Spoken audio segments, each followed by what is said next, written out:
Good morning प्यारे बच्चों। हम लोग मौर्य वंश के बारे में पढ़ रहे थे।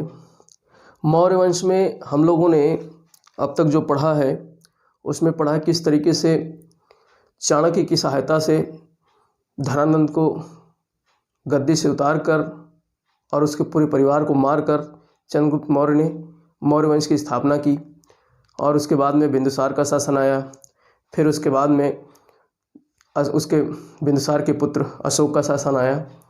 और इस तरीके से लगभग 184-85 ईसा पूर्व तक जो है मौर्य वंश का शासन मगध पर रहा। तो एक बहुत लंबे समय तक चूँकि मौर्य वंश का शासन रहा मगध पर, तो वहाँ पर हमने देखा किस तरीके से मौर्यकालीन प्रशासन का विकास हुआ। चाणक्य जैसा महान शिक्षक और गुरु, जो कि अर्थशास्त्र का रचयिता, जिसने प्रशासन के बारे में बहुत सारी चीज़ें लिखी, उसका हम लोगों ने अध्ययन किया। और इसके अलावा मौर्यकालीन समाज का भी अध्ययन किया। उसमें देखा हमने किस तरीके से इंडिका में मेगस्थनीज जो है समाज को 7 वर्गों में बांटता है, तो वहीं पर चाणक्य ने जो है वही चतुर्वर्णीय व्यवस्था के बारे में चर्चा की। लेकिन चतुर्वर्णीय व्यवस्था पूर्व की तरीके से इतनी कठोर नहीं थी मौर्यकालीन समाज की, ये भी हमने देखा। और इसके बाद में हम लोगों ने मौर्यकालीन अर्थव्यवस्था का अध्ययन किया। वही पैटर्न हमारा रहा। किसी भी अर्थव्यवस्था का अध्ययन करने के लिए प्राथमिक, द्वितीयक और तृतीयक सेक्टर में हम लोगों ने अध्ययन किया। तो उसी कड़ी में आज हम लोग देखिए यहाँ पर प्री और मेंस ये से बहुत प्रश्न आते हैं। आईएएस और पीसीएस की मेंस परीक्षाओं में और प्री की परीक्षाओं में भी बहुत सारे प्रश्न आते हैं मौर्यकालीन कला से संबंधित। तो आज हमारा जो टॉपिक है मौर्यकालीन स्थापत्य कला और अभिलेख एवं स्तूप, इन 3 टॉपिक्स का हम लोग अध्ययन करेंगे। तो स्थापत्य कला मुख्य रूप से हमको जो यहाँ पर जानकारी मिलती है, खास करके पाटलिपुत्र जो पटना आज का है, वहाँ से कुम्हरार से प्राप्त जो है लकड़ी के भवन मिले हैं, जो स्थापत्य कला का एक बहुत अद्भुत नमूना था। उसका हम लोग यहाँ पर थोड़ा सा अध्ययन करेंगे। और उसके बाद में अभिलेख जो कि मुख्य रूप से अशोक के अभिलेख थे, जो कि 3 भागों में बटे हुए थे, उसका अध्ययन करेंगे। और इसके अलावा हम लोग स्तूप का अध्ययन करेंगे। तो इस तरीके से हमारा ये जो है टॉपिक रहेगा। तो चलिए कोशिश करते हैं इसको अच्छे तरीके से हम जो है समझाएंगे, जो मेंस के दृष्टिकोण से भी आपके लिए महत्वपूर्ण होगा और प्री के दृष्टिकोण से भी। अभिलेख से प्री के दृष्टिकोण से बहुत ज़्यादा प्रश्न आते हैं, ठीक है। तो चलिए हम लोग यहाँ पर शुरू करते हैं। तो ये पुरातात्विक साक्ष्य के आधार पर इसकी जो है कहानी पता चलती है कि मौर्यकालीन स्थापत्य कला कितना बेहतरीन रहा है। और इसके साथ साथ में जो है आपका अर्थशास्त्र चाणक्य ने जो लिखी थी उसके आधार पे भी हम जानकारी प्राप्त करते हैं, और कुछ यूनानी साहित्य भी इस पर प्रकाश डालते हैं। तो देखिए मौर्यकालीन जो कला है इसको हम 2 भागों में बांट सकते हैं। कोई किसी भी कला का विकास जो है 2 भागों में होता है। एक तो राजकीय संरक्षण में होता है, जो राज संरक्षित करता है, यानी सम्राट स्वयं बनवाता है। और दूसरा जो है लौकिक कला कह सकते हैं। लौकिक कला यानी लौकिक व्यक्तियों द्वारा, जनता द्वारा जो लौकिक जीवन पर आधारित लौकिक कला जो होती है, ये जनता द्वारा जो है बनाई जाती है। तो जनता चूँकि इतनी ज़्यादा जो है प्रशिक्षित नहीं होती कला के क्षेत्र में, तो बहुत अच्छे इसमें कला का विकास नहीं हुआ है। इसमें हम लोग मुख्य रूप से देखते हैं कि मिट्टी का प्रयोग किया गया, कला को बनाने के लिए मिट्टी का प्रयोग किया गया। और इसके अलावा लकड़ी का प्रयोग हुआ, क्योंकि ये वाला क्षेत्र जो मगध वाला क्षेत्र था वहाँ पे जंगल बहुत थे, तो लकड़ी का भी प्रयोग दिखाई देता है। और कुछ पत्थरों के यानी प्रस्तर का भी प्रयोग हुआ है लौकिक व्यक्तियों द्वारा, जो कला बनाई गई हैं। और इसमें मुख्य रूप से यक्ष और यक्षिणियों के जो है वो मिलते हैं, आपकी मूर्तियाँ मिलती हैं यक्ष और यक्षिणियों के। आपने देखा होगा कि किस तरीके से जो ग्रामीण क्षेत्रों में आज भी जो है गाँव में बाहर साइड में गांव के लोग देवताओं का स्थान स्थापित कर देते ना, तो उसी तरीके से यक्ष और यक्षिणियों की मूर्तियां मिली हैं। और इसके अलावा जो है यहाँ पर कुछ देवी देवताओं के बारे में बनाए गए हैं मिट्टी के या इस तरीके से। तो ज़्यादा कुछ इस पर प्रकाश नहीं डाला जा सकता है, क्योंकि लौकिक जो है कला इतना महत्वपूर्ण नहीं है। सबसे ज़्यादा महत्वपूर्ण जो कला है हमारी वो है राजकीय कला। तो हम लोग आज राजकीय कला के बारे में देखेंगे। राजकीय कला में देखिए यहाँ पर जो हम स्थापत्य कला की अगर बात करते हैं, तो यहाँ पर मुख्य रूप से चंद्रगुप्त मौर्य की स्थापत्य कला की बात होती है। क्योंकि इसी का जो है इसी की जानकारी यूनानी साहित्यों में या फिर अर्थशास्त्र में या फिर जो है आपका जो पुरातात्विक खुदाई से प्राप्त हुए हैं, लकड़ी के भवन मिले हैं, तो उसके बारे में हम लोग यहाँ चर्चा कर सकते हैं चंद्रगुप्त मौर्य का। और बिंदुसार के समय में कोई ज़्यादा कार्य नहीं हुआ था, वो तो एक तरीके से पिता का बनाया हुआ बहुत बड़ा साम्राज्य पा गया था, तो उसने पूरी तरीके से मस्ती मदिरा में अपना समय व्यतीत किया था। और दूसरा जो है अशोक ने कार्य किया था किस पर, अभिलेखों पर और स्तूपों पर। तो स्थापत्य पे हम चंद्रगुप्त मौर्य को देख सकते हैं। चंद्रगुप्त मौर्य का स्थापत्य में अच्छा खासा जो है योगदान था, और अशोक का जो है अभिलेख और स्तूप पर हम लोग चर्चा करेंगे। ठीक है, तो स्थापत्य कला की अगर बात करें तो इसको हम स्थापत्य कला में जो है जो नगर था हमारा पाटलिपुत्र, इसका विन्यास देख सकते हैं। पाटलिपुत्र के नगर का विन्यास, पाटलिपुत्र के नगर का विन्यास, ठीक है, नगर विन्यास हम लोग यहाँ पर देखेंगे। और इसके अलावा जो है जो राजप्रसाद था पाटलिपुत्र में जो है, और राजप्रसाद जो मिला है, यानी राजा का जो भवन था उसको राजप्रसाद कहा जाता है। तो राजप्रसाद ये कुम्हार से प्राप्त हुआ है। कहाँ से? कुम्हार, मैंने बताया भी था कि कुम्हार से लकड़ी के बने हुए भवन प्राप्त हुए हैं। और इसके अलावा इसी में जो है राजसभा मिली है, किसकी? पाटलिपुत्र के अंदर ही राजप्रसाद में ही जो है राजसभा मिली है, जिसमें राजा बैठा करता था और उसके मंत्री जो है सलाह के लिए बैठते थे। तो इस तरीके से हम लोग स्थापत्य कला में पाटलिपुत्र के नगर के बारे में देख सकते हैं यहाँ पर। तो चलिए हम लोग देखते हैं, कोशिश करते हैं पाटलिपुत्र के नगर को हम चित्रित करने का प्रयास करेंगे। देखिए, पाटलिपुत्र का जो नगर था वो बहुत ज़्यादा भौगोलिक रूप से काफ़ी महत्वपूर्ण था। जैसा कि ये गंगा नदी जो आती है, इस तरीके से गंगा नदी आती है ऐसे, ठीक है, और इधर से एक नदी जाती है जिसका नाम है सोन नदी, सोन नदी, ठीक है। तो ये गंगा नदी और सोन नदी के संगम बीच में स्थित था, इसलिए ये इसका बहुत ज़्यादा महत्व रहा है। तो ये जो है इस तरीके से पाटलिपुत्र नगर ऐसे बसा हुआ था, चौकोर जो है आयताकार भागों में इस तरीके से पाटलिपुत्र नगर बसा हुआ था। अब इस पाटलिपुत्र नगर के चारों तरफ, अब ये चूँकि सोन नदी है, थोड़ा सा सोन नदी को और बाहर से विस्तारित करते हैं। ये पाटलिपुत्र नगर जो था ये चारों तरफ से लकड़ियों के स्तंभों से घिरा हुआ था, चारों तरफ से इस तरीके से लकड़ी के स्तंभ से घिरा हुआ था चारों तरफ से इस तरीके से, ठीक। और इधर से हम सोन नदी को गुजार देते हैं। सोन नदी ये हमारी जा रही है, सोन नदी, और ये गंगा नदी का संगम यहाँ होता है। तो ये सोन नदी है, ठीक है, ये ऐसे जा रही है और गंगा नदी ये आ रही है। यहाँ पर पाटलिपुत्र नगर था। पाटलिपुत्र नगर के चारों तरफ जो है ये क्या थे? लकड़ी के बड़े बड़े स्तंभ थे। लकड़ी के बड़े बड़े स्तंभ से लगभग 9-19 फीट जो है ऊंचे स्तंभ थे, इतना ऊंचा स्तंभ था।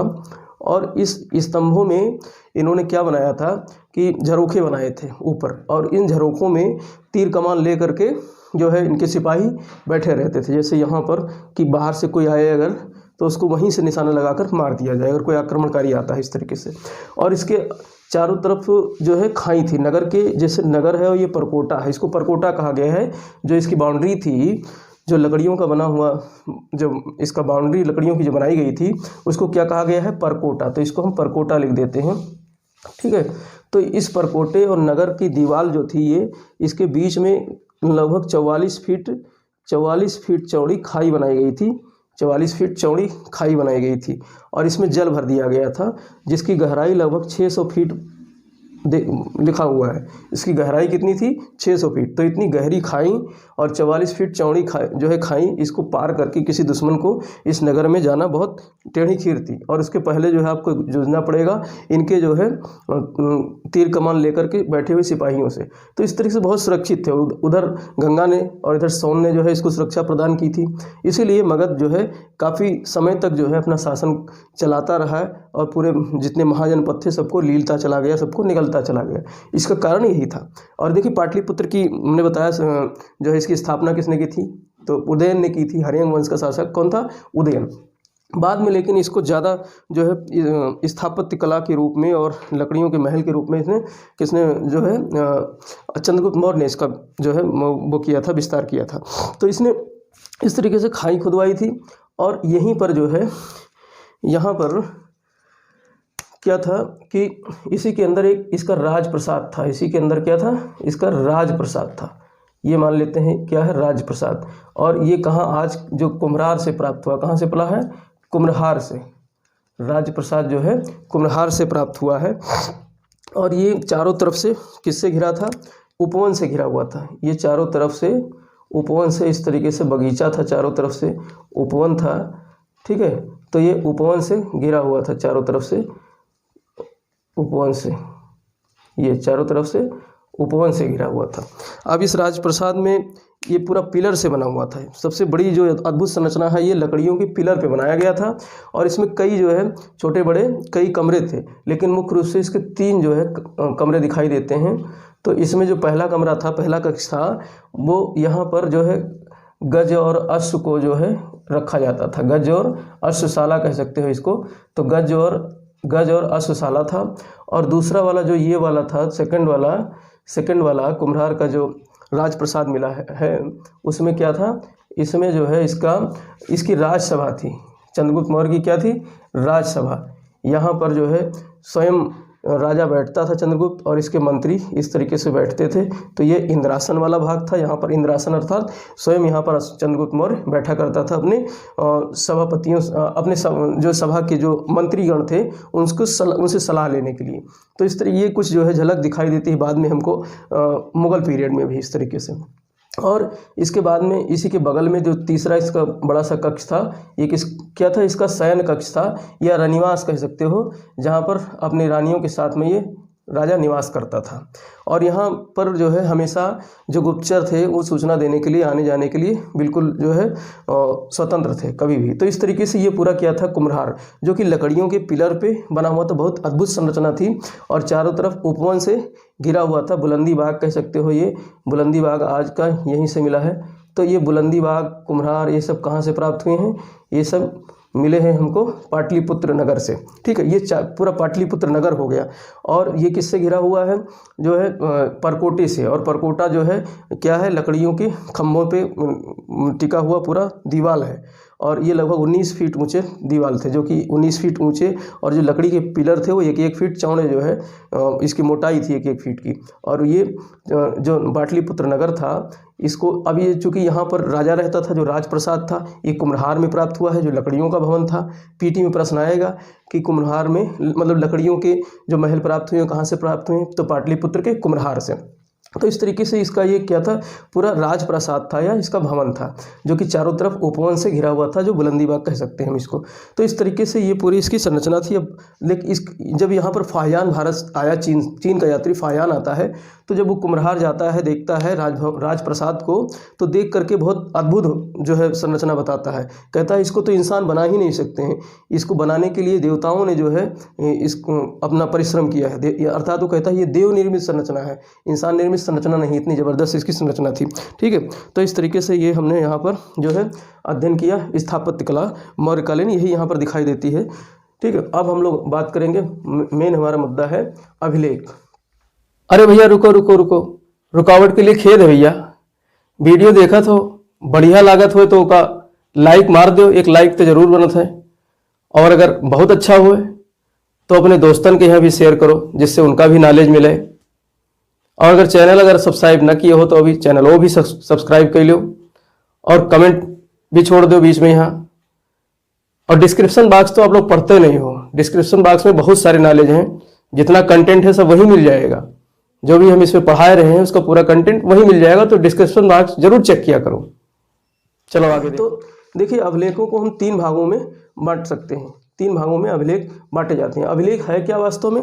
अभिलेख जो है मतलब हार्ड सतह पर चट्टानी संरचना या लकड़ी संरचना या धातुओं की किसी इस पे जो है किसी हार्ड सतह पर, किसी कठोर सतह पर जो है खुदवाए गए उस समय के जो है लिपियों में और उस समय की भाषा में खुदवाए गए जो है उत्कीर्ण कराए गए अक्षर होते हैं। ये क्या होते हैं? अभिलेख। तो ये राजाज्ञा भी हो सकते हैं, इस तरीके से राजाओं द्वारा जो है इसको लिखवाया जाता है। तो यहाँ पर हम लोग अध्ययन करेंगे अभिलेख का। तो अभिलेख को हम 3 भागों में बांट सकते हैं। अभिलेख हमारा 3 भागों में बांटा जा सकता है। एक तो शिलालेख यानी रॉक एडिक्ट, शिलालेख अर्थात इसको कह सकते हैं रॉक एडिक्ट। और दूसरा हमारा क्या है, स्तंभ लेख। दूसरा क्या है, स्तंभ लेख अर्थात जो है इसको पिलर एडिक्ट कह सकते हो, स्तंभ लेख, पिलर एडिक्ट। और तीसरा हमारा है गुहा लेख या गुहा लेख, और इसको हम लिख सकते हैं और जो है केव एडिक्ट। क्या लिख सकते हैं, केव एडिक्ट। ठीक है। इसके बाद हम लोग स्तूप का अध्ययन करेंगे। तो इस तरीके से ये क्या है, जो है अभिलेख है। अभिलेख क्या है, किसी हार्ड सतह पर उत्कीर्ण कराए गए अक्षर ही अभिलेख हैं, जो राजाज्ञा हो सकती है या उसके नियम कानून हो सकते हैं। तो शिलालेख, स्तंभलेख, गुहालेख। शिलालेख और स्तंभलेख ये 2 प्रकार के मिलते हैं, मेजर और माइनर। अर्थात जो है दीर्घ शिलालेख और लघु शिलालेख। दीर्घ शिलालेख और लघु शिलालेख अर्थात मेजर रॉक एडिक्ट और माइनर रॉक एडिक्ट। और इसी प्रकार से स्तंभ लेख भी 2 प्रकार से मिलते हैं, दीर्घ और लघु, मेजर और माइनर। तो इस तरीके से हम शिलालेखों का अध्ययन यहाँ पर करेंगे। सबसे पहले हम लोग शिलालेख देखते हैं। देखिए शिलालेख जो दीर्घ शिलालेख हैं, ये क्या है, ये एक्चुअली क्या है, जैसे मान लेते हैं ये एक शिला है। ये क्या है, एक शिला है। शिला मतलब चट्टान है। ये क्या है, चट्टान है।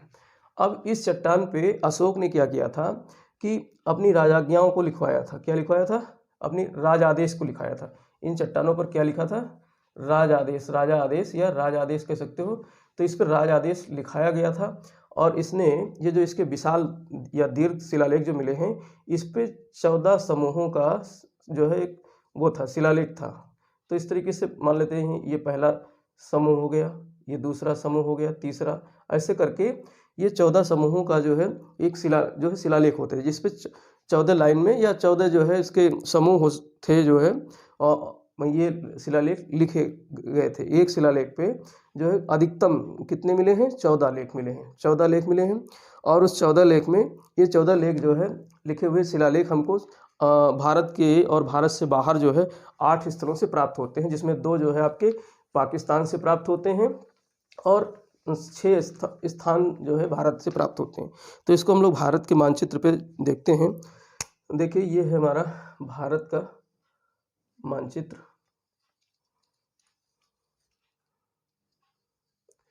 ये है भारत में जो शिलालेख मिले हैं, अगर भारत से बाहर की बात करें तो सबसे पहले यहाँ पर मिला है आपका एक स्थान मिला है मानसेहरा। कौन सा स्थान, मानसेहरा से मिला है, पाकिस्तान में है।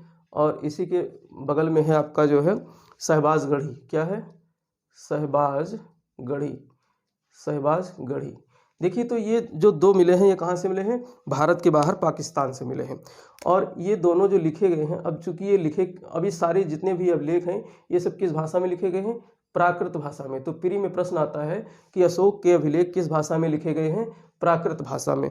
और प्राकृत भाषा में लिखे गए हैं, और साथ में जो इसमें लिखी गई है, अर्थात जो लिपापोती की गई है, वो किस लिपि में लिखी गई है, तो ये 4 लिपि में। तो ये जो पाकिस्तान से प्राप्त हुए हैं, ये खरोष्टी लिपि में लिखी गई है, जो कि ईरानी लिपि से प्रभावित है, खरोष्टी लिपि। तो शहबाजगढ़ी और मानसेहरा किस लिपि से प्राप्त हुआ है, खरोष्टी लिपि। और खरोष्टी लिपि जो उर्दू की भांति लिखी जाती है, अर्थात दाहिने साइड से शुरू करते हुए बाएं साइड में ख़त्म करते हैं। अर्थात खरोष्टी लिपि जो है दाएं से बाएं लिखी जाती है, इस तरफ से, जैसे उर्दू लिखते हैं ना इस तरीके से, ऐसे। तो इस तरीके से खरोष्टी लिपि दाएं से बाएं लिखी गई है। तो ये दोनों कहाँ से प्राप्त, शहबाजगढ़ी और मानसेहरा से जो प्राप्त हुए अभिलेख हैं, वो खरोष्टी लिपि में लिखे गए हैं। ठीक है। और इसके अलावा भारत में जो मिले हैं वो ब्राह्मी लिपि में लिखे गए हैं। भारत से जो मिले हैं वो किस लिपि में लिखे गए हैं, ब्राह्मी लिपि में। तो ब्राह्मी लिपि में जो लिखे गए हैं, तो ये कौन कौन से हैं, एक तो आपका उत्तराखंड में, देहरादून में कालसी से प्राप्त हुआ है। कहाँ से, कालसी से। ये जो कहाँ है, देहरादून में। ठीक है, देहरादून उत्तराखंड में कालसी से। और एक प्राप्त हुआ आपका गुजरात के गिरनार से, गुजरात के गिरनार से, और 2 मिले हैं उड़ीसा से, 2 मिले हैं उड़ीसा से। उड़ीसा से जो मिला है आपका धौली, उड़ीसा से एक मिला है धौली, और दूसरा मिला है जौगढ़, दूसरा मिला है जौगढ़। ठीक है, ये पुरी के आसपास है धौली। और आपका 2 हो गया, 2 4 2 6, और एक 7वां जो मिला है वो आपका आंध्र प्रदेश से मिला है, आंध्र प्रदेश के एर्रगुड़ी से। आंध्र प्रदेश के कहाँ से मिला है? एर्रगुड़ी से। ये जो है क्या मिले हैं? ये दीर्घ शिलालेख मिले हैं, जो कहाँ से मिले हैं? भारत से और पाकिस्तान से, और इसके अलावा इसके बाहर से कुछ मिले हैं छोटे छोटे, लेकिन इस मुख्य जो 8 स्थानों से मिले हैं वो यही हैं, जो कि 14 बड़े शिलालेख हैं ये। तो एर्रगुड़ी वाला जो है, ये देखो हमने बताया था इसके पहले कि इनकी जो लिपि है, एक लिपि हमने पढ़ी थी बुस्ट्रोफेदन। बुस्ट्रोफेदन लिपि क्या है? बुस्ट्रोफेदन जो है इनकी लिखने की पद्धति है, कौन सी?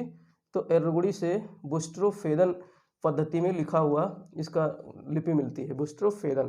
तो बुस्ट्रोफेदन में क्या होता है कि इसमें शुरुआत करते हैं दाएं साइड से इस तरीके से, और फिर यहीं से उठा करके फिर बाएं साइड चले आते हैं, और फिर बाएं साइड से दाएं साइड, दाएं साइड से बाएं, इस तरीके से ये बुस्ट्रोफेदन कहलाता है। अर्थात इसको गौमूत्री लिपि भी कहते हैं। गौमूत्री लिपि या सर्पिलाकार लिपि जो है, इसकी जो लिखने की स्टाइल है, लिपि है, इस तरीके से ये। तो एर्रगुड़ी से बुस्ट्रोफेदन में मिला है। बाकी है तो ये सब लिपियों कौन सी? ये सब है जो है आपकी ब्राह्मी लिपि में, भारत के अंदर जो प्राप्त हुए हैं ये सब किस लिपि में है? ब्राह्मी लिपि में लिखे गए हैं। ठीक है, और इसके अलावा कुछ और लिपियों का भी इस्तेमाल हुआ है, जैसे कि आपका आर्मेइक लिपि का इस्तेमाल हुआ है। कौन सी? आर्मेइक। तो आर्मेइक जो है ये आपकी यूनानी सभ्यता से मिलती जुलती है, और इसके अलावा यूनानी लिपि। तो इस तरीके से 4 लिपियों में अशोक के स्तंभ, अशोक के अभिलेख मिलते हैं।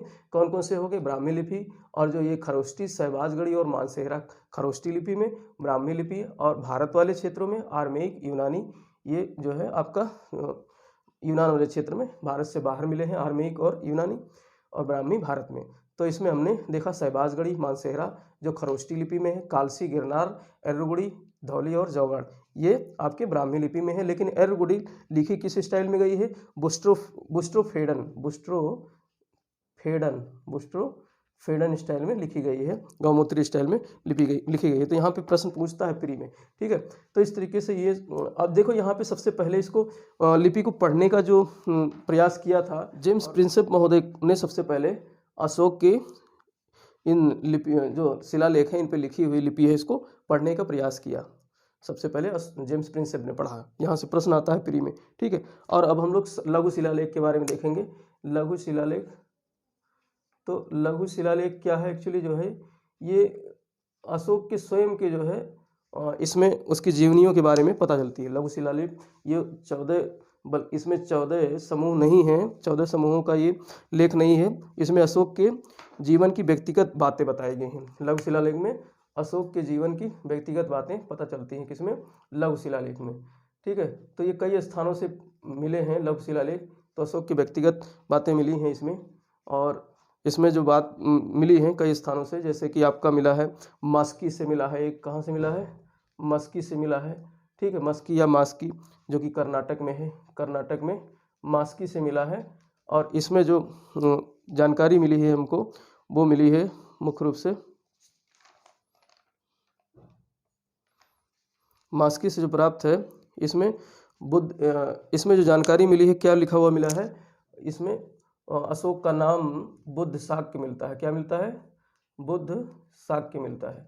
तो ये प्रश्न आएगा प्री में, बुद्ध शाक्य की जानकारी किस अभिलेख से मिली है? तो मस्की अभिलेख से। और इसके अलावा इसमें अशोक का नाम भी लिखा हुआ मिलता है, अशोक का नाम भी यहाँ पर लिखा हुआ मिलता है। तो ये मस्की हो गया जो कर्नाटक से मिला है।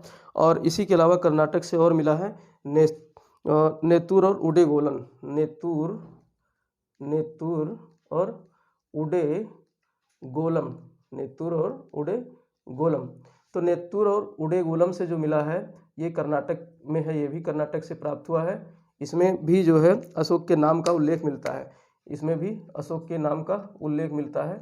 ठीक है, तो ये प्रश्न पूछ सकता है। और इसके अलावा मिला है आपका एक गुर्जरा से जो अभिलेख मिला है, गुर्जरा कौन सा? लघु शिलालेख गुर्जरा से मिला है। तो ये गुर्जरा कहाँ है? मध्य प्रदेश में। देखो मस्की कर्नाटक में है, नेत्तूर उडेगोलम कर्नाटक में है, गुर्जरा कहाँ है? मध्य प्रदेश में है। तो गुर्जरा में भी किसका नाम मिलता है? अशोक का नाम मिलता है। तो ये 3 ऐसे जो है लघु शिलालेख हैं या अभिलेख हैं जिनमें अशोक के नाम मिलते हैं। कौन कौन से? मस्की में, नेत्तूर उडेगोलम में और गुर्जरा में। यहाँ से प्रश्न आएगा प्री में, ठीक है। तो ये मिलते हैं। और इसके अलावा जो है आपका भाबरू राजस्थान में जो है भाबरू स्थान है, वहाँ से मिला है। भाबरू या इसे बैराट भी कह सकते हैं। तो बैराट राजस्थान के बैराट या भाबरू से जो मिला है, इसमें जो मिलता है, इसमें जानकारी हुई है अशोक ने एक उपाधि धारण की थी, प्रियदर्शनी। किसकी? प्रियदर्शनी की उपाधि धारण की थी, तो ये मिलता है। और दूसरा यहाँ पर उसके त्रिरत्नों की बात होती है, बौद्ध धर्म के त्रिरत्न के बारे में जानकारी हमको मिलती है, अर्थात बुद्ध, संघ और तीसरा रत्न है धम्म। बुद्ध, संघ और धम्म। तो इन तीनों चीज़ों की जानकारी हमको कहाँ से मिलती है? ये हमको मिलती है भाबरू या बैराट अभिलेख से। कहाँ से मिलती है? भाबरू या बैराट अभिलेख से, राजस्थान के। तो अशोक ने प्रियदर्शनी की जो उपाधि धारण की थी, प्रियदर्शनी या प्रियदसी, तो इसकी जानकारी हमको भाबरू बैराट से जानकारी होती है और त्रिरत्नों की भी जानकारी होती है। इसके अलावा एक लघु शिलालेख जो मिला है एर्रगुड़ी से भी मिला है, एर्रगुड़ी से दोनों मिला है, लघु शिलालेख और दीर्घ शिलालेख। तो ये भी फेडन में लिखा हुआ है। कौन सी जो है तरीके से लिखा गया है, इसको भी एर्रागुड़ी को बुस्ट्रोफेडन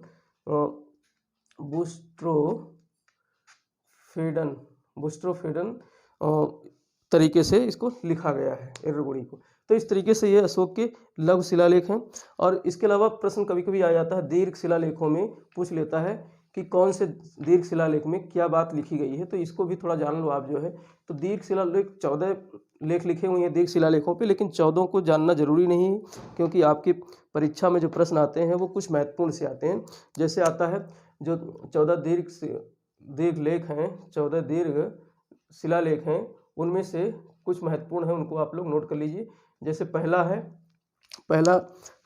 जो शिलालेख है, पहला शिलालेख में क्या मिलता है? यहाँ पर इन्होंने लिखा है, अशोक ने, जीवों की हत्या जो है निषेध है, जीवों की हत्या निषेध है, जीवों की हत्या निषेध की है।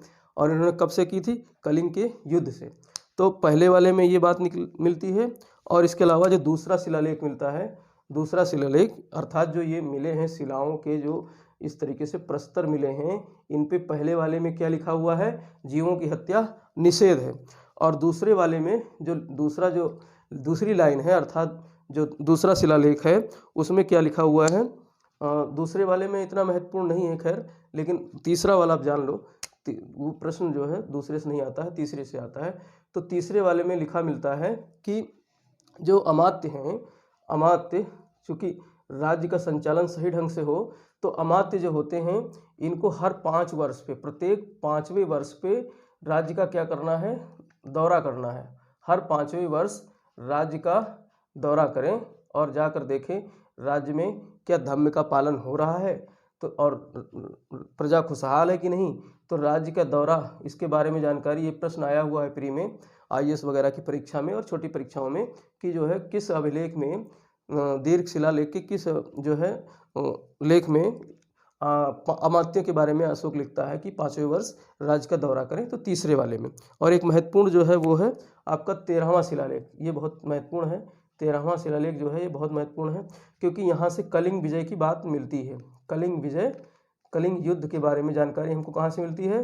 13वें शिलालेख के, अशोक के 13वें शिलालेख से कलिंग विजय की बात होती है। तो यहाँ पर ये 261 BC में कलिंग युद्ध हुआ था, ठीक है, कलिंग के राजा और अशोक के बीच में। तो 13वें शिलालेख से इसकी जानकारी मिलती है अशोक के। तो ये हो गए हमारे जो है मुख्य शिलालेख और जो है आपके लघु शिलालेख। अब शिलालेख हो गया। अब हम लोग बात करेंगे शिलालेख के बाद में स्तंभ लेख की बात करेंगे। स्तंभ लेख,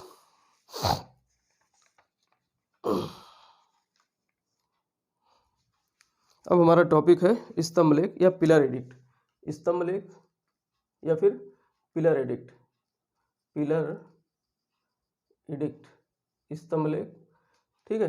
देखो स्तंभ क्या है, ये इसके बारे में जानकारी जो मिली है बहुत सारे स्तंभ प्राप्त हुए हैं जो अशोक ने निर्मित कराए थे। तो इनमें क्या होता है कि ये बहुत ही जो है चिकनी सतह होती है पत्थरों की, और इनका जो निर्माण किया हुआ है वो बलुआ पत्थर से हुआ। तो यहाँ से प्रश्न बनता है कि अशोक द्वारा निर्मित स्तंभ जो हैं वो किस पत्थर से निर्मित हैं, तो बलुआ पत्थर से, और बलुआ पत्थर से निर्मित हैं। और इसमें ओपदार पॉलिश जो है इसको किया गया है, ओपदार पॉलिश किया गया है, इसको काफ़ी जो है चिकना किया गया है। तो इसकी सतह कैसी है, चिकनी है, ठीक है।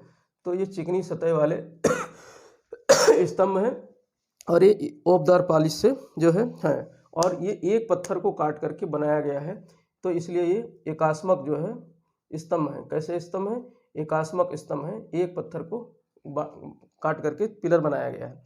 तो ये इसकी स्तंभ की विशेषताएं हैं। किसने निर्मित किया है, अशोक ने, ठीक है। तो ये जो है खुले आकाश के नीचे मिले हैं, जितने भी स्तंभ हैं बनाए गए हैं सब खुले आकाश के नीचे बनाए गए हैं। तो ये स्तंभों की क्या होगी, विशेषताएं। अब ये स्तंभ भी दो प्रकार के हैं, एक तो बृहद स्तंभ और दूसरा लघु स्तंभ। अब बृहद स्तंभ जिस प्रकार से हमने देखा वहाँ पर जो शिलालेख था, जो दीर्घ शिलालेख था, वो कितने 14 समूहों का एक जो है आदेश था। ऐसे ही जो स्तंभ मिले हैं उन स्तंभों पर भी जो है 14 नहीं बल्कि यहाँ पर 7 जो है अभिलेख लिखे हुए मिले हैं इस तरीके से। जैसे ये स्तंभ है और इस स्तंभ पे एक लाइन ये लिखी हुई है, दूसरी ये, तीसरी ये, चौथी ये, पांचवी ये, छठवीं ये, सातवीं। तो इस तरीके से इस स्तंभ पे जो है 7 प्रकार के लेख लिखे हुए हैं। 7 प्रकार के क्या लिखे हैं, लेख लिखे हुए हैं। और ये भारत के जो है 6 स्थानों से प्राप्त हुए हैं। कौन से, दीर्घ स्तंभ लेख भारत के कहाँ से मिले हैं, 6 स्थानों से मिले हैं, 6 स्थानों से मिले हैं। और इसमें क्या लिखी हुई है, 7 जो है अभिलेख उत्कीर्ण है। क्या लिखे हैं, 7 अभिलेख जो है यहाँ पर उत्कीर्ण है। कितने, 7 अभिलेख, ठीक है। तो ये 7 अभिलेख उत्कीर्ण हैं दीर्घ स्तंभ लेख पर।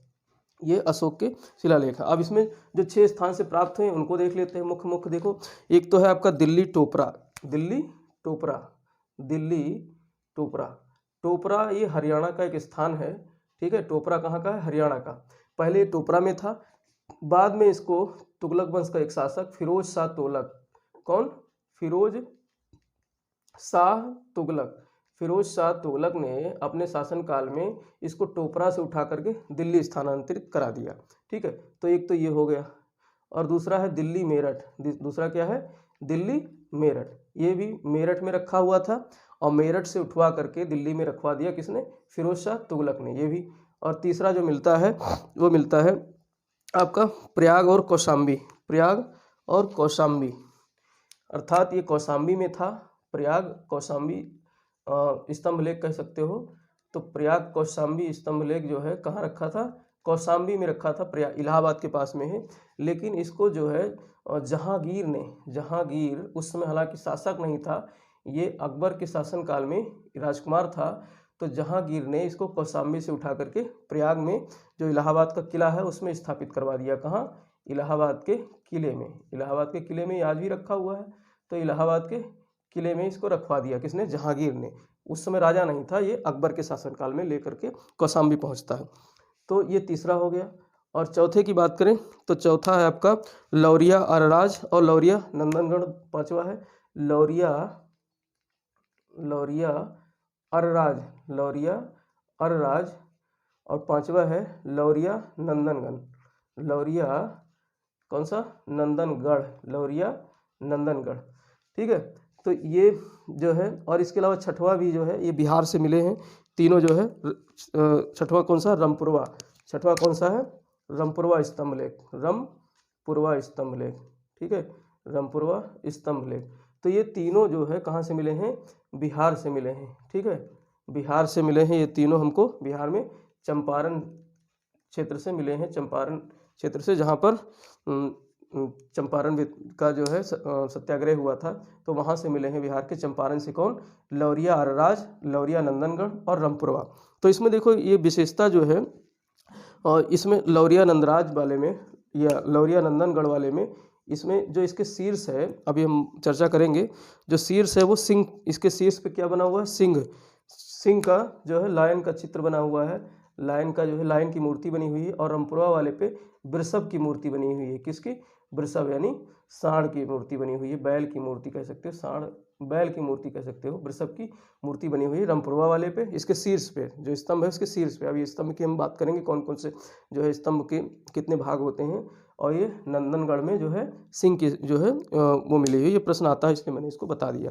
ठीक है, तो ये हमने अध्ययन किया 7 अभिलेखों वाला 6 स्थानों से प्राप्त दीर्घ स्तंभ लेख। ठीक, अब हम लोग लघु स्तंभ लेख की चर्चा करेंगे। लघु स्तंभ लेख, माइनर पिलर, लघु अर्थात इसको माइनर पिलर एडिक्ट कह सकते हो, माइनर पिलर एडिक्ट है ये, माइनर पिलर एडिक्ट्स। तो माइनर पिलर एडिक्ट्स जो है ये कुछ स्थानों से प्राप्त हुए हैं और ये बहुत महत्वपूर्ण है। जैसे कि सांची से प्राप्त हुआ है, सारनाथ से प्राप्त हुआ है। सांची और सारनाथ बहुत महत्वपूर्ण है। सांची और सारनाथ महत्वपूर्ण इसलिए है क्योंकि यहाँ से चतुर सिंह वाली जो है इस तरीके से संरचना मिली है। तो यहाँ पर हम लोग एक चित्र के माध्यम से समझने का प्रयास करेंगे। देखो, जो स्तंभ होते हैं उसके 2 भाग होते हैं। स्तंभ इस तरीके से होता है, जो जैसे आपने चिमनी देखी होगी, कौन सी चिमनी, ईंट जिसमें पकाते हैं। ठीक है, इस तरीके से चिमनी होती है ना, ईंट पकाने वाली चिमनी। तो कुछ इस तरीके से इसका जो है ऊपर संकरा होता जाता है भाग, और नीचे इसका इसमें चौड़ाई बढ़ती जाती है, ऊपर सकरा होता जाता है। ठीक है, तो ये नीचे वाला भाग ये बहुत पॉलिशदार है, चिकना है, ये चिकना सतह है, यहीं पर सब कुछ लिखाया गया है। ठीक, और ये इसका जो दूसरा भाग होता है शीर्ष वाला, ये शीर्ष भाग है। ये कौन सा भाग है, शीर्ष भाग है। और ये जो है आपका तना भाग कह सकते हो। ये कौन सा भाग है, तना भाग है, या इसको एसटी भी कहते हैं। क्या कहते हैं, एसटी कहते हैं, और तना भाग है। अब देखो, शीर्ष भाग में इसमें कलात्मक जो है चित्रांकन किया गया है। जैसे ही आप तने से ऊपर जाओगे तो यहाँ पर आपको उल्टा कमल की आकृति मिलेगी। इस तरीके से उल्टे कमल की आकृति ऐसे बनी हुई है, उल्टे कमल की आकृति यहाँ पर इस तरीके से बनी हुई है। और इसके ऊपर जो है एक इस तरीके से छल्ला बना हुआ है, और इसके ऊपर जो है 4 सिंह बैठाए गए हैं। इस पर क्या बैठाए, चार सिंह के पहले यहाँ पर एक वो बनाया गया है। देखो, यहाँ पर एक इस तरीके से क्षेत्र बनाया गया है जहाँ पर आपके 32 तीलियों वाला एक चक्र बनाया गया है। कितनी तीलियां हैं, 32 तीलियां वाली 32 तीलियां हैं। वैसे यहाँ पर भारत के तिरंगे झंडे में भी इस चक्र को लिया गया है, लेकिन वहाँ पर 24 चक्र हैं। यहाँ पर कितने तीलियां हैं, 24 तीलियां हैं वहाँ पर। यहाँ 32 तीलियों वाला ये चक्र है, और इसके चारों तरफ जो है 4 जानवर बने हुए हैं। इन 4 जानवरों में जैसे जो है हाथी है, घोड़ा है, बैल है और सिंह है। क्या है, हाथी, घोड़ा, बैल और सिंह है। और इसके ऊपर जो है 4 शेर पीठ से पीठ सटाए हुए इस तरीके से बैठे हुए हैं। 4 शेर ऐसे इस तरीके से बैठे हुए हैं। ठीक है, तो इस तरीके से ये क्या बना हुआ है, आपका स्तंभ लेख बना हुआ है। और ये कहाँ से मिले हैं, सांची से मिले हैं, सारनाथ से मिले हैं। सांची से और सारनाथ से मिले हैं। सारनाथ का ये स्तंभ लेख मैंने बनाया है। सारनाथ के स्तंभ लेख का आप जो है इस तरीके से चित्र देख सकते हो, जिसमें शीर्ष भाग है और तना भाग है, जिसको एसटी कहा गया है। और तना भाग जो है बिल्कुल सपाट है, और इसमें जो है ये इसी में लेख उत्कीर्ण कराया गया है, और ये बहुत चिकना है। और इसके ऊपर जो है उल्टा कमल की भांति जो है उल्टा कमल की भांति जो है एक चित्र बना हुआ है, आकृति उभरी हुई है। फिर उसके ऊपर जो है चारों तरफ जो है 4 जानवर बनाए गए हैं, हाथी, घोड़ा और बैल और सिंह। ठीक है, और उसके बीच बीच में चारों तरफ क्या बने हैं, चक्र बने हैं। और उस चक्र में 32 तीलियां हैं। कितनी तीलियां हैं, चक्र में 32 तीलियां हैं। और उसके ऊपर जो है आपका सिंह के जो है मूर्ति बनी हुई है। चारों तरफ जो है चारों दिशाओं में मुख किए हुए हैं, और पीठ से पीठ सटे हुए हैं। इस तरीके से आप देख सकते हो। ठीक है, तो ये सब जो है बनाने का मकसद उसका रहा होगा कि हमारे जो है चारों दिशाओं में हमारा साम्राज्य फैला हुआ है, और हमारे जो शौर्य है, शक्ति है, वो सिंह दर्शाती है। और इसी सिंह को जो है भारतीय उसमें लिया गया है।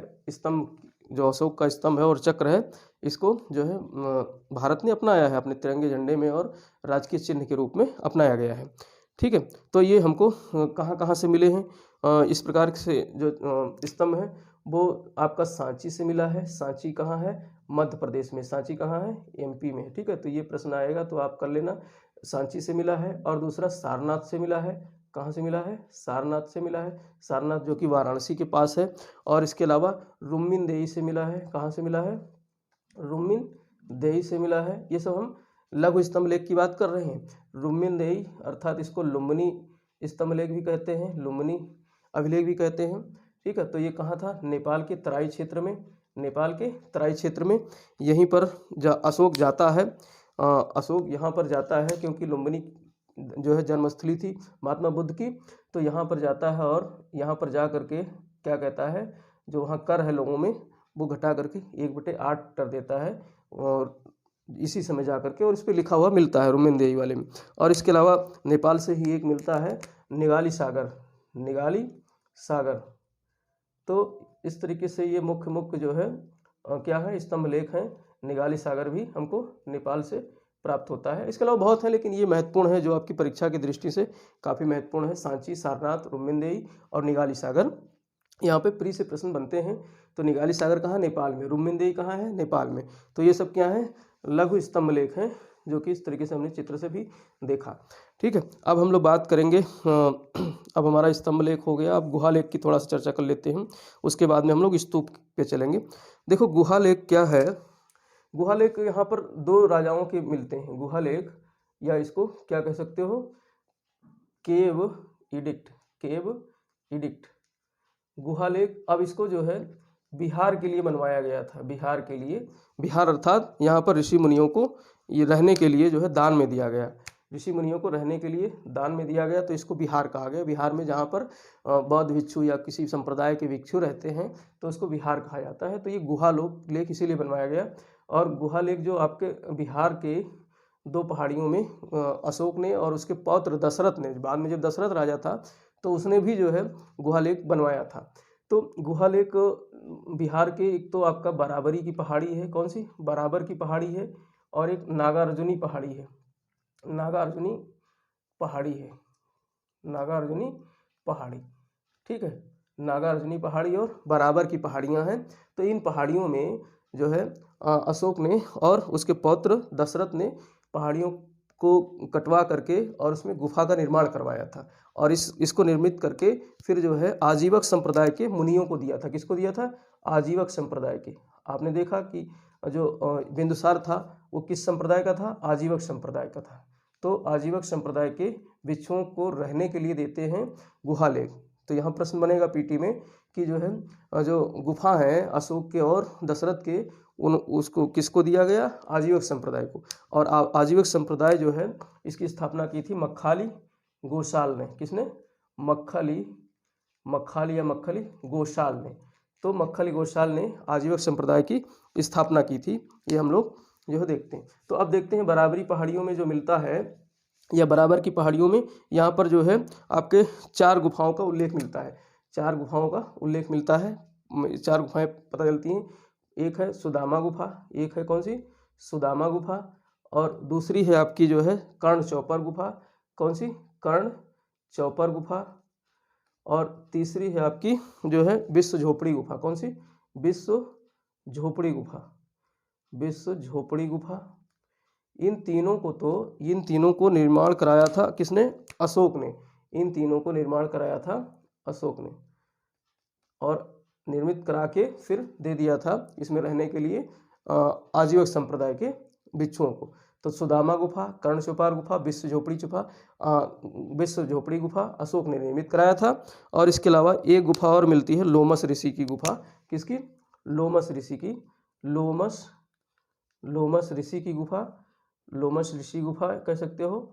और इसको जो निर्मित कराया था उसका नाम था अशोक का पौत्र दशरथ। अशोक का पौत्र दशरथ। तो अशोक के पौत्र दशरथ ने लोमस ऋषि गुफा का निर्माण कराया था। प्री का प्रश्न यहाँ तैयार होगा। ठीक है, सुदामा, कर्ण चौपर, विश्व झोपड़ी गुफा अशोक ने निर्मित कराया था। बराबर की पहाड़ियों में है ये। लोमस ऋषि भी बराबर की पहाड़ियों में है, दशरथ ने निर्मित करवाया था। और नागार्जुन पहाड़ियों में भी 3 गुफाएं मिलती हैं, जिसको निर्मित कराया था आपके किसने? दशरथ ने। यहाँ पर अशोक ने नहीं निर्मित कराया था बल्कि दशरथ ने निर्मित कराया था। तो नागार्जुन पहाड़ी में 3 गुफाओं का जो है यहाँ पर जिक्र है।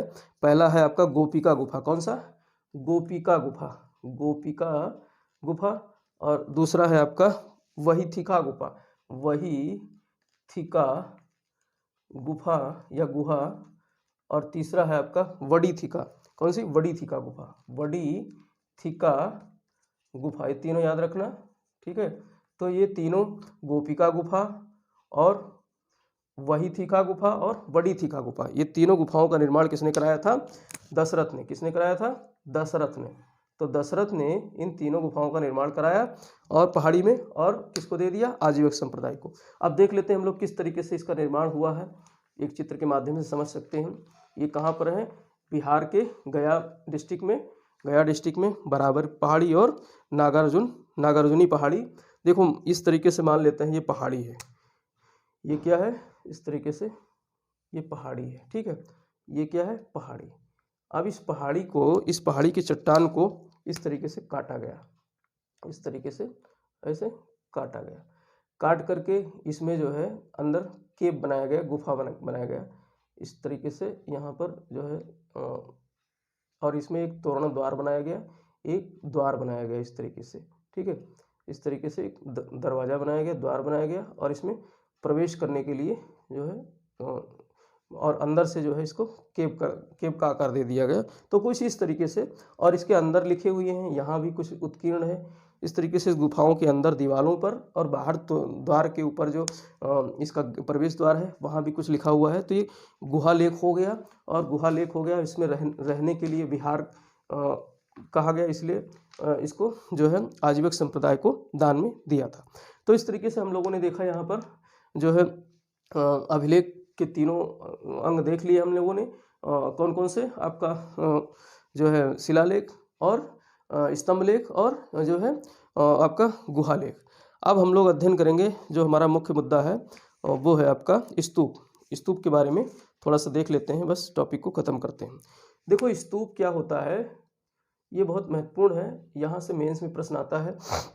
स्तूप का मतलब होता है ढेर, ढेर या जो है थूहा, इसको कहते हैं ढेर, ढेर या देसी हिंदी की भाषा में इसको कहते हैं थूहा, किसी चीज़ का ढेर। अब ढेर किस चीज़ का होगा? देखो जब महात्मा बुद्ध जी मरे थे तो उनके अस्थियों को 8 भागों में बांटा गया था, 8 भागों में बांटा गया था, और इस अस्थि के ऊपर ही कुछ गुंबदाकार जो है इस तरीके से आकृति बना दी गई थी। इन 8 प्रकार के जो है अस्थियों पर गुंबदाकार आकृति बना दी गई थी। तो इसे ही क्या कहा गया है? स्तंभ कहा गया है, स्तूप कहा गया है, सॉरी स्तंभ नहीं स्तूप कहा गया है। आप भी देख सकते हो जैसे पश्चिमी उत्तर प्रदेश में क्या होता है, यहाँ पर जो है लोग जब मर जाते हैं तो निशान वगैरह बनवा देते हैं, वहाँ पर स्तूप बना देते हैं इस तरीके से। तो कुछ उसी तरीके से मिलता जुलता ये भी है, जो पहले था हमारे पूर्वज बनवा के गए थे, वही आज भी खेतों में जो है जो चिता से प्राप्त जो अस्थि है उसके ऊपर बनवाते हैं। तो यही है स्तंभ जो है बुद्ध जी के महापरिनिर्वाण के बाद उनकी अस्थियों को 8 भागों में बांटा गया, और उसके ऊपर जो है खास करके अशोक ने जो है लगभग 84,000 जो बुद्ध ग्रंथ हैं उनमें मिलता है, बौद्ध ग्रंथों में, कि लगभग 84,000 स्तूपों का निर्माण कराया था। आप कहोगे कि यहाँ पे तो 8 ही इसके हिस्से किए गए थे, लेकिन बाद में जो है बुद्ध के बाद के जो महात्मा बुद्ध जी हुए हैं, उनके बाद के भी उनके जो शिष्य हुए हैं, उनके अस्थियों पर, उनके जो है अवशेषों पर भी बहुत सारे जो है स्तूप निर्मित किए गए, ठीक है। तो इस तरह और पूजा गृह के रूप में बहुत सारे स्तूपों का निर्माण किया गया। तो इस तरीके से इसे चैत्य भी कहा जाता है, इसे चैत्य भी कहा जाता है। चैत्य मतलब, चैत्य चिता शब्द से बना है, चैत्य जो है चिता शब्द से बना है। तो चिता के ऊपर जो है यानी जो है जो आपके अवशेष हैं महात्मा बुद्ध या उनके शिष्यों के, इस तरीके से उनके अवशेषों की चिताओं के ऊपर निर्मित है। थोड़ा बहुत अंतर है, लेकिन यहाँ चैत्य के बारे में ज़्यादा हम चर्चा नहीं करेंगे, नहीं तो काफ़ी लंबी लेक्चर हो जाएगा। तो अब इसकी संरचना की बात करें, देखो स्तूप जो है ये क्या है? अर्धगोलाकार है, स्तूप अर्धगोलाकार है, ठीक है। स्तूप है अर्धगोलाकार। अब इसकी संरचना हम लोग देखते हैं, और ये पक्की ईंटों से निर्मित है। अशोक ने ज़्यादातर स्तूप निर्मित करवाए थे। गुंबदाकार है। इसकी संरचना हम लोग देखते हैं, यहाँ पर चित्र में देखते हैं, कुछ इस तरीके से है। ये मुख्य गुंबद का भाग हो गया, क्या हो गया? गुंबद हो गया इस तरीके से, ये गुंबद हो गया जो गुंबदाकार है स्तूप जो है। और इसके चारों तरफ जो है, इसके चारों तरफ वेदिका का निर्माण किया गया है। किसका? वेदिका का निर्माण किया गया है इस तरीके से, जो है वेदिका कह सकते हो, जैसे रेलिंग, भाई रेलिंग लगा देते हैं ना, ये थोड़ा ऊंचाई पर है, और यहाँ पर जो है इस तरीके से रास्ता बनाया गया है। यहाँ पर इस तरीके से रेलिंग बनाई गई है, और रेलिंग और स्तूप के बीच में जो है ये रेलिंग मैंने बना दिया, क्या बना दिया? रेलिंग बना दिया। और इसके बीच में जो ये रास्ता है ये ऊंचाई पर है ना, इस पे ऊंचाई पर है रास्ता, इसलिए रेलिंग बनाया गया है।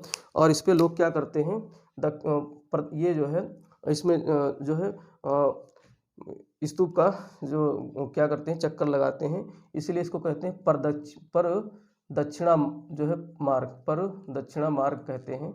ये क्या है, प्रदक्षिणा पथ या मार्ग, प्रदक्षिणा पथ। तो ये प्रदक्षिणा पथ जो है स्तूप और रेलिंग के बीच में है, वेदिका के बीच में है।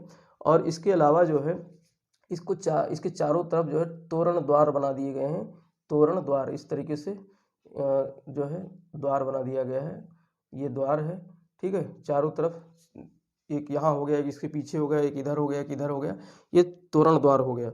अब इस तोरण द्वार से कुछ जगह ये भी मिले हैं कि इसकी बाउंड्री भी है। तोरण द्वार की क्या है, इस तरीके से बाउंड्री है, ईंटों की या पत्थर की, जो है पत्थर की बाउंड्री है ये, इस तरीके से इसको बाउंड्री वाल कर दिया गया है, ठीक है। ये तो हो गया इसका जो है बेस कह सकते हो, बेस पर निर्मित ये क्या है, स्तूप है। और इसमें जो है इसको अंड कहा गया है, क्या कहा गया है, ये अंडाकार है इसलिए अंड कह सकते हो, ठीक है। और ये क्या हो गया आपका, वेदिका हो गया, ये क्या हो गया, वेदिका या फिर रेलिंग हो गया।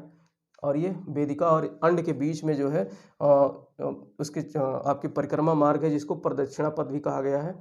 और इसमें जो मुख्य भाग है जहाँ पर देवी देवता के निवास की बात की गई है, तो इसको इस तरीके से चौकोर आकार में बनाया गया है, जिसको कहा गया है हर्मिका। क्या कहा गया है, हर्मिका। तो ये हर्मिका है, ये क्या है, हर्मिका है। और हर्मिका के ऊपर जो है इस तरीके से एक यष्टि है, इस तरीके से यष्टि बनाई गई है। यष्टि मतलब ये जो आप कह सकते हो पिलर है एक तरीके से, ये यष्टि है। और इस यष्टि के जो है ऊपर इस तरीके से छतरी लगाई गई है, ऐसे इस तरीके से 2-3 ऐसे छतरी लगाई गई है। तो ये क्या है, छत्र है, ये क्या है, छत्र है। तो ये इस तरीके से इसके क्या है, मुख्य भाग है। अब ये ईंटों की निर्मित है, तो इस तरीके से हम आकृति बना सकते हैं।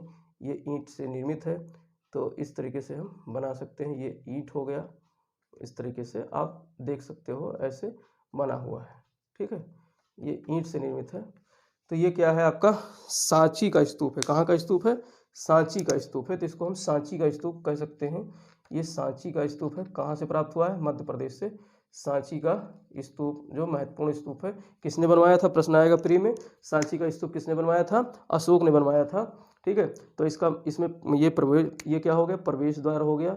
ये क्या है, प्रवेश द्वार जो चारों तरफ निर्मित है, प्रवेश द्वार, या फिर इसको तोरण द्वार भी कहते हैं। क्या कहते हैं, तोरण द्वार, ठीक है। प्रवेश द्वार या तोरण द्वार, कुछ इस तरीके से तोरण ऐसे बना हुआ है, इसलिए तोरण द्वार है, चारों तरफ बना हुआ है। तो ये सांची का स्तूप हो गया, जो कि बहुत ज़बरदस्त, बहुत बेहतरीन बना हुआ है। और इसके अलावा जो है एक आपको सारनाथ से भी मिले हुए हैं। ये सब समूह में मिले हैं, एक नहीं बने हैं, कई बने हैं। मतलब बता ना कि अशोक ने 84,000 स्तूपों का निर्माण कराया था। तो जो है आपका सारनाथ से जो मिला है धमेक स्तूप, धमेक या धर्मराज का स्तूप मिला है। तो वो थोड़ा सा सिंपल है, सादा है। किस तरीके से, इसका इस तरीके से ऊपरी भाग ऐसे है, ठीक है, ऊपरी भाग इस तरीके से है, और इसमें इस तरीके से बना हुआ है, और ये इस तरीके से ऐसे आया है, इस तरीके से। और इसमें जो है आपका ये भाग है, और फिर इसके बाद में ये बेस कह सकते हो, इस तरीके से बेस है, ये है बेस हो गया। और ये आपका जो है इसका इस तरीके से डिजाइन कुछ बना हुआ है। तो ये जो है आपका, और इसमें झरोखे बने हुए हैं, छोटे छोटे जो है झरोखे, ऐसे इस तरीके से झरोखे बने, ताखे जिसको कह सकते हो, ताखे टाइप के बने हुए हैं। तो ये आपका क्या है, इसको जो है ये सारनाथ का है धमेक स्तूप। तो धमेक स्तूप प्रश्न आएगा, धमेक स्तूप कहाँ है, सारनाथ में है, या इसको धर्मराज का स्तूप भी कहते हैं, या इसको क्या कहते हैं, धर्मराज का स्तूप, धर्मराज का स्तूप भी कहते हैं, या धमेक स्तूप कहते हैं, ठीक है। तो ये कहाँ से मिला है, सारनाथ से।